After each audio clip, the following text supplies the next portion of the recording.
Welcome back, students. So we are going to start unit number 5, that is don't be afraid of the dark. That is poem, and I have already sent you the video related to this poem, and now we are moving towards the exercise portion.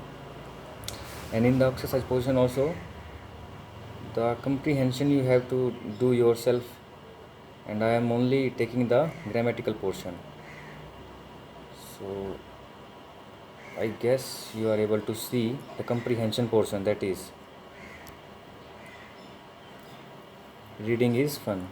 You will do yourself. These all the questions 4 and question number 5, true and false, you will do at your own. Okay. So this one is the grammatical portion. Start from this word building. So I will take this and without delaying I am going to start this.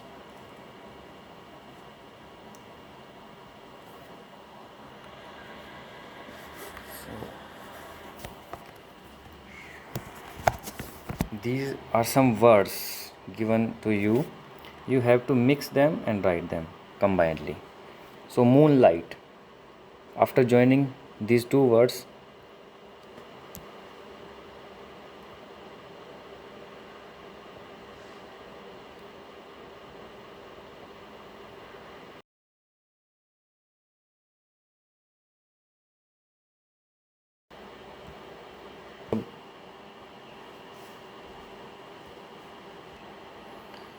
So video बीच में stop हो गया था बेटा. I don't know I am where at the time when the video was stop. तो कोई बात नहीं, हम दोबारा से एक बार देख लेते हैं.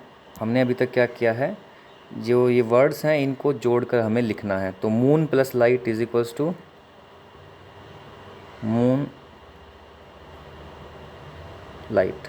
Okay. Similarly break plus fast, breakfast.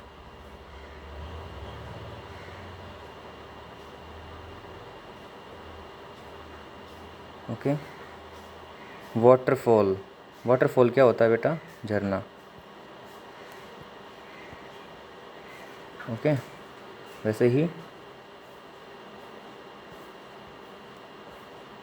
Rain plus bow, rainbow. ठीक है. तो remaining two parts you will do at your own. Okay. So moving next. तो here are some words you have to tell opposite word of these words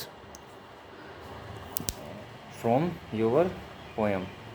So I am not going to tell you exact answer of this question. I will tell only the meaning of these words. You will identify the opposite word from the poem yourself. Okay. तो first one is war. तो war का मतलब क्या होता है बेटा? युद्ध, लड़ाई. ठीक है, बिटवीन टू एनिमीज़. अभी एनिमीज़ क्या होता है वो बताऊंगा, लेकिन वॉर का मतलब क्या होता है? युद्ध. तो इसका अपोजिट आपको ढूंढना है. एनिमीज़ का मतलब दुश्मन. It is opposite word of friend. याद रखिएगा, ढूंढ लीजिएगा उस वर्ड को अभी. ठीक है. Third one light. लाइट का तो अपोजिट वर्ड हमारे चैप्टर में ही है, that is dark. Okay. After that night का बहुत इजी होता है, स्टार्ट का बहुत इजी होता है. ठीक है. रिमेनिंग जो वर्ड था वो था जेंटल. जेंटल का मतलब क्या होता है बेटा? बहुत सारे मीनिंग होते हैं वैसे तो, लेकिन आप जो पोएम के अकॉर्डिंग होगा वो होगा शांत. ओके. और उसका अपोजिट वर्ड आपको देखने को मिलेगा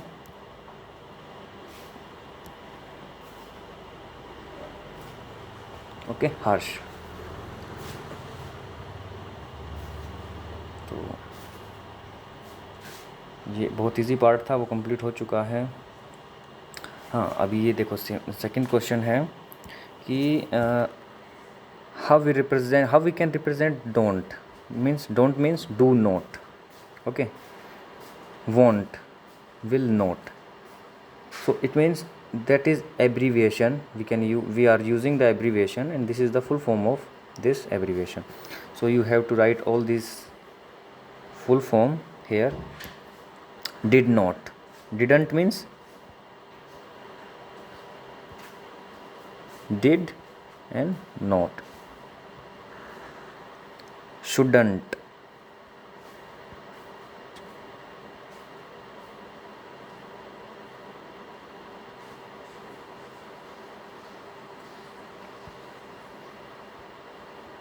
Should not.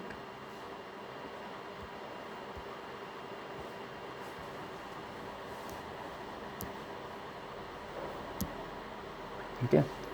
Did not.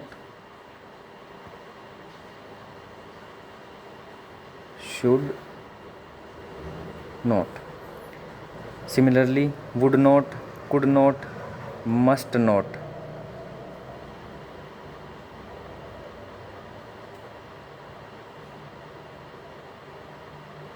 Okay, these two you will do yourself. Easy हैं, कोई प्रॉब्लम नहीं होगी. हाँ देखिए, अब ये फिर से कंप्रीहेंशन, ये मतलब पोएम बेस्ड हैं, ये आप खुद ही करेंगे. ओके, अच्छे से पोएम को पढ़ के, नो प्रॉब्लम. अभी हम सीधा करते हैं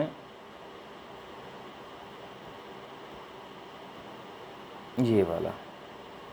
ठीक है, ये थोड़ा सा अच्छा है, कुछ बताने वाला है पोर्शन. ठीक है, ये वाला हम करते हैं अभी. देखिए, क्वेश्चन का मीनिंग क्या है मैं समझा देता हूँ पढ़ने की बजाय. कुछ वर्ड्स होते हैं जिनका साउंड सेम होता है लेकिन स्पेलिंग डिफरेंट होती है. समझ रहे हो? कुछ वर्ड ऐसे होते हैं जिनका साउंड सेम होता है लेकिन स्पेलिंग्स डिफरेंट होती हैं.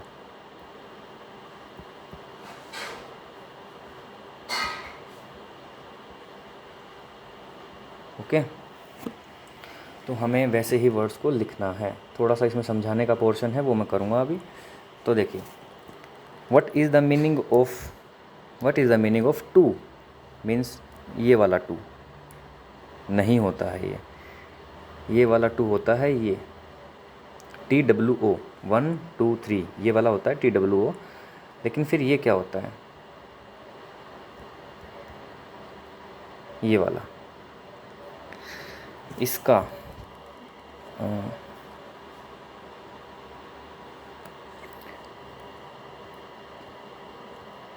टू का यूज़ हम वेरी के सेंस में करते हैं बेटा. वेरी का मतलब क्या होता है, बहुत, बहुत ज़्यादा. लेकिन ये नेगेटिव वर्ड है एक. This is an negative word. कैसा वर्ड है?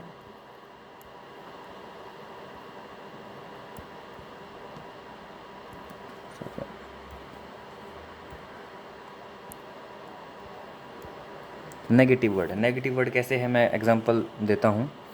हम बोलते हैं ना कि दिस इज़ टू हॉट, बहुत ज़्यादा गर्म है.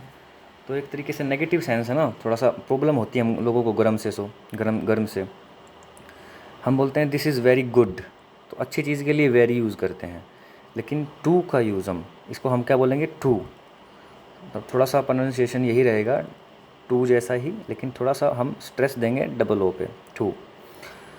तो नेगेटिव सेंस में इसका यूज़ करेंगे. लेकिन this is too far, this is too cool, तो ऐसे हम करेंगे उसका यूज़. ठीक है, तो नेक्स्ट वर्ड क्या है?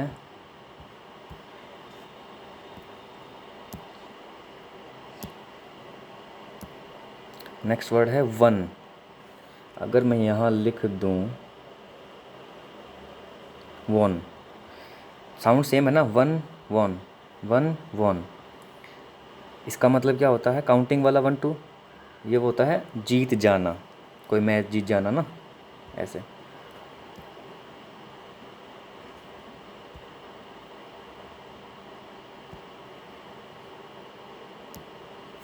डियर,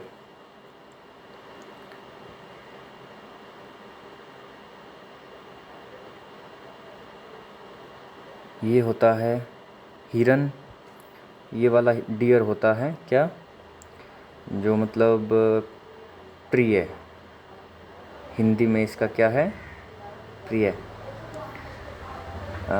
मैं और इसको अच्छे से समझाता हूँ। डियर का मतलब हम बोलते हैं ना, dear friends, dear mother, dear father, dear students, जो हमें अपना प्यारा हो, ठीक है। नेक्स्ट इज सन। सन और ये वाला सन, ये वाला तो होता है बेटा, ये वाला होता है सूरज, ओके।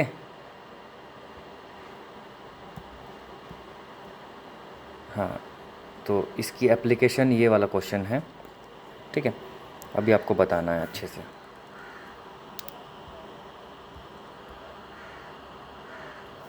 इसकी एप्लीकेशन है जो अभी हमने पढ़ा।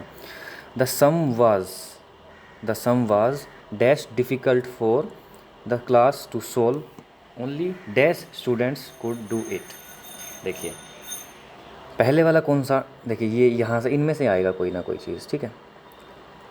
पहले वाला कौन सा है, डिफरेंट, मतलब मुश्किल था। कितना मुश्किल था, ज़्यादा ही कुछ मुश्किल था। तो मैंने बोला ना, too far, too cool, too hot, तो कुछ ज़्यादा जब नेगेटिव सेंस में हम दिखाते हैं वेरी। देखिए यहाँ अगर मैं वेरी लिख दूँ तो सही हो जाएगा सेंटेंस या नहीं।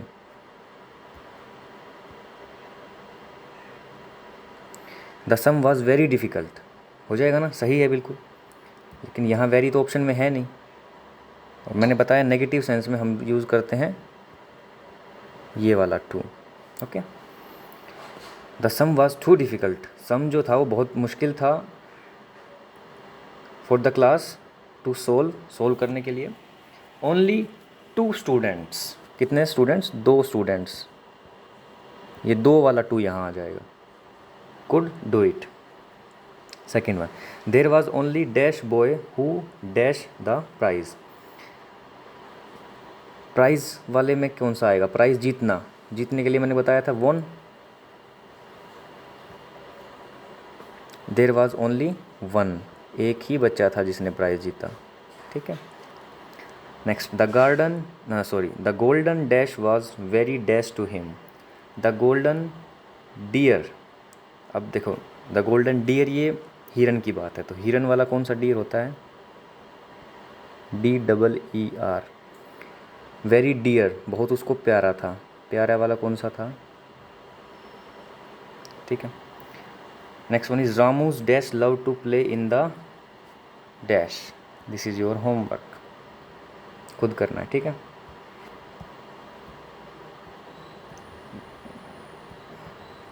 ये वाला क्वेश्चन भी आपको अपनी नोटबुक में करना है। देखिए मैं बता देता हूँ, ये आपको सिर्फ हाँ ये एक ही चीज़ है, relax your feet, legs and entire body, be as quiet as you can. देखिए ये वाला आपको ट्राई करना है, नोटबुक में नहीं करना है, बुक में ही फिल कर लीजिएगा इसे, ठीक है। इसमें क्या करना है मैं बता देता हूँ। Listen to the sound around, आपको आराम से बैठकर आसपास की सारी आवाज़ सुननी है, ठीक है। और उसके बाद ये टेबल फिलअप करनी है। तो लाउड साउंड, जो अगर कोई साउंड बहुत तेज़ आए उसको इसमें लिखना है, सॉफ्ट साउंड जो आए उसको यहाँ लिखना है, ठीक है। और आपको यहाँ से देखना है कि क्लैपिंग हैंड्स, अगर क्लैपिंग हैंड्स हुई हैं तो वो लाउड थी या सॉफ्ट थी, ठीक है। ऐसे ऐसे आपको लीफ फॉलिंग की तो लाउड तो साउंड होगी नहीं, सॉफ्ट साउंड होगी। तो जैसे मैं एग्जांपल लूँ तो यहाँ पर मैं लिख दूँगा